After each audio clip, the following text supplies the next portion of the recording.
Elon Musk bought 2,500 hectares of pastures in Texas and decided to build his city of the future. Journalists claim that the businessman wants to establish his own special rules of living, and to live in this utopia will be employees of Musk's corporation. 100 years ago, Henry Ford had a similar idea. In addition to the city of a new formation and fulfillment of production tasks, the tycoon dreamed of creating an ideal society. The city was built and populated in just 2 years. What could have gone wrong? We'll tell you in this clip. The program showed what was left of Henry Ford's great American dream of creating an ideal America in the middle of Brazil. Fordlandia, a city built in the middle of the Amazon jungle, is gradually turning into ruins. In a couple more decades, the jungle will swallow it up completely. The ruins were once a hospital, one of the most advanced at the time. Today, the abandoned wards and operating rooms are inhabited only by snakes and bats. The story of this utopia began in the 1920s. In those days, Henry Ford's car empire was the largest in the world. The tycoon managed to establish at his plants a full cycle of production, from ore mining to conveyor assembly of cars. Only one link in this chain was catastrophically lacking: rubber. The rubber market at that time was monopolized by the British, and so Ford, when he realized that the British would continue to press on him with their monopoly and set the prices that were convenient for them, decided that it would be necessary to take care of it. Since synthetic rubber had not yet been invented, its main natural source was the Brazilian hevea tree. It's a tree whose milky sap is almost half rubber. Indians learned to extract it long before the colonization of the Americas. Ford decided to plant hevea plantations in the Tapajos River Basin, a major tributary of the Amazon. The place for the working settlement was chosen to be remote and wild. There were no roads. The only way to Fordlandia was by river. Therefore, even at the start of his ambitious project, Ford faced big problems. One of the main problems was malaria. Because of the large number of different insects, people were getting sick in very large numbers. While half of the workers were lying in hospital beds, the rest were clearing the jungle for the future city and the hevea plantations. The clearing of the jungle took 2 years. To speed up the process, Ford ordered a huge area to be burned. Thus, the largest man-made fire in its history broke out in the middle of the Amazon. In 1928, Fordlandia was completed. A typical American town with a central square, paved sidewalks, fire hydrants, a library, a movie theater, and playgrounds grew on the banks of the Tapajos River. But despite the comfortable life, the American utopia was doomed to failure. And initially, the fact is that Ford imposed very strict rules in the colony, which were in effect at his factories in the United States. Mechanic Eder Branco was born in Fordland. His father was one of the first settlers of the city. As Branco recalls, workers labored in hellish conditions because Ford made no allowances for the local climate. Therefore, there was no traditional siesta, and Brazilians had to work under the scorching sun without a break. The management was very strict, for the slightest tardiness was fined or could not count the whole working day in the salary. In addition, in an attempt to create an ideal society, Ford introduced a number of restrictions in the city. Alcohol, tobacco, gambling, and extramarital affairs were forbidden. Ford fought very hard for morality. He spoke out sharply against any kind of entertainment. Brazilians were forbidden even soccer. Prohibitions were also enforced outside of working hours. For the moral image of Brazilian workers, strictly monitored a special inspection. American managers could come to them with an inspection at any time of day. Violations were fined and dismissed. His subordinates began to sabotage all his innovations. They left this city for special places where they could relax. Nevertheless, you can't get enough of entertainment, and the Brazilian workers were not fed the food they were accustomed to from childhood. Ford had his own ideas about proper diet. They were forced to eat hamburgers and oatmeal, and that didn't put people in a good mood either. Work was bad, food was bad, there was no entertainment. The experiment began to fail. In 1930, a riot broke out in Fordlandia. The riot started in the cafeteria when the workers once again tried to feed fast food. People were just taking out their rage. They smashed everything, cut cables, smashed administrative buildings, and even their own homes. Eventually, Ford had to negotiate with the local airline magnate, who moved Brazilian troops in. The soldiers subdued the rioters, and to avoid more rebellions, the Americans made some concessions. But Fordland was beyond saving. The point is that rubber plantations suddenly began to die out. The trees were killed by microcylus, a dangerous parasitic fungus. By planting entire plantations of hevea trees, Ford made a fatal mistake. In the natural environment, a large distance between the trees, so all sorts of rot, all sorts of insects, which encouraged to destroy this tree. In nature, it was practically not met. And here, when they began to be planted so densely and closely, the trees began to get sick. In the struggle with the nature of the Amazon, the Ford company suffered a crushing defeat. Economists consider Fordland to be the automobile tycoon's biggest economic failure. In 1934, the Americans canceled the project, and the city was deserted. In 1945, Henry Ford's grandson, Henry Ford II, sold these territories to the Brazilian government at a loss of more than $20 million.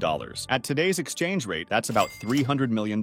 Thank you for watching. Please subscribe to my channel. Statistically, a large number of people watch my videos without subscribing. Let's fix that. Also, please give me a like. See the previous video about how a gamer became a professional racer.